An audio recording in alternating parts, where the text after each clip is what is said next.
These are CCTV images of a hitman disguised as a litter picker shortly before killing Flamur Beqiri outside his house in Battersea. Please watch the whole video to see all the CCTV images and find out what happened in this shocking case. If you do end up enjoying this type of content, please be sure to like, comment and subscribe. A Swedish hitman was found guilty of murdering a man in front of his family in a tit-for-tat gang war. Flamur Beqiri, aged 36, was shot in the back of the head on the doorstep of his home in Battersea, southwest London, in front of his wife and toddler on Christmas Eve 2019. The hitman, 24-year-old Swede Anis Hemissi, was convicted following a 2-week trial at Southwark Crown Court. Fellow Swede Estevan Pino Munizaga, aged 35, was found guilty of manslaughter. And Tobias Andersson, 32, and Bauer Correa, aged 23, also from Sweden, were acquitted of both charges.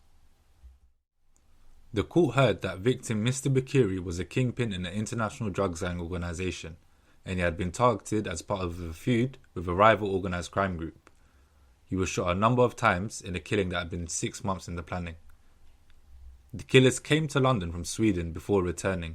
A local team, Clifford Rollocks, aged 31, from Islington, North London, and Dutch national Claude Isaac Caster, aged 31, from Sint Maarten in the Caribbean, were hired to tidy up the aftermath and were found guilty of perverting the course of justice.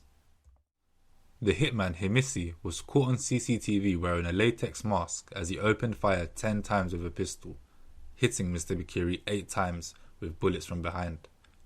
He had earlier disguised himself as a litter picker and scouted around the area.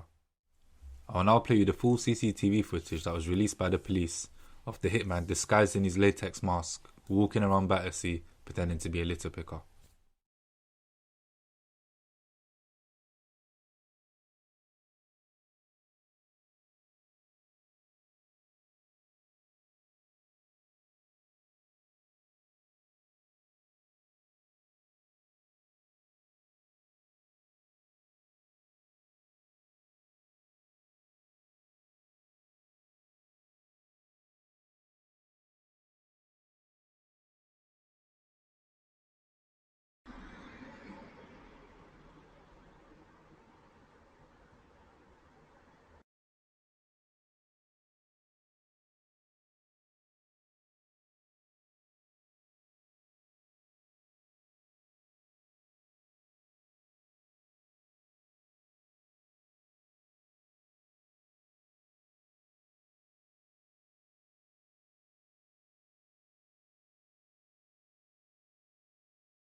He had previously been a suspect in the murder of a man shot dead in Malmö in Sweden, but he had never been charged for it.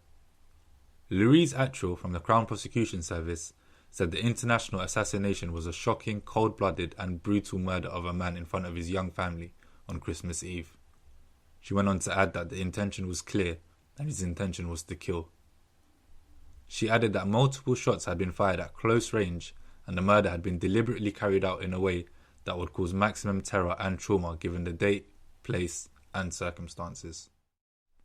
Mr. Beqiri, who had joint Swedish and Albanian nationality, claimed to be in the music business but had been involved in the international drugs trade since 2007. He was the brother of the Real Housewives of Cheshire reality television star Mise Beqiri.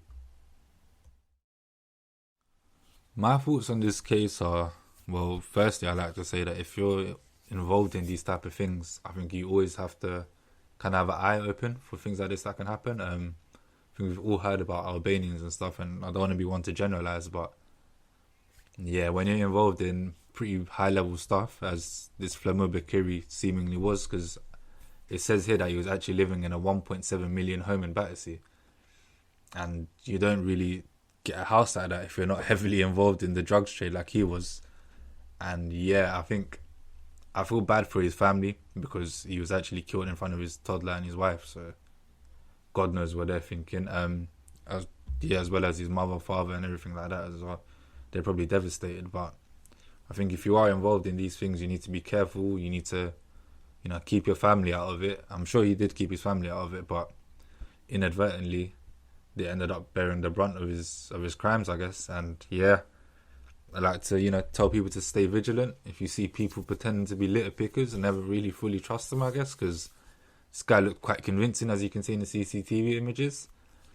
And yeah, I think that's all my thoughts on this case. I'd like to say RIP to Mr. Beqiri, and we sincerely hope something like this never ever happens again.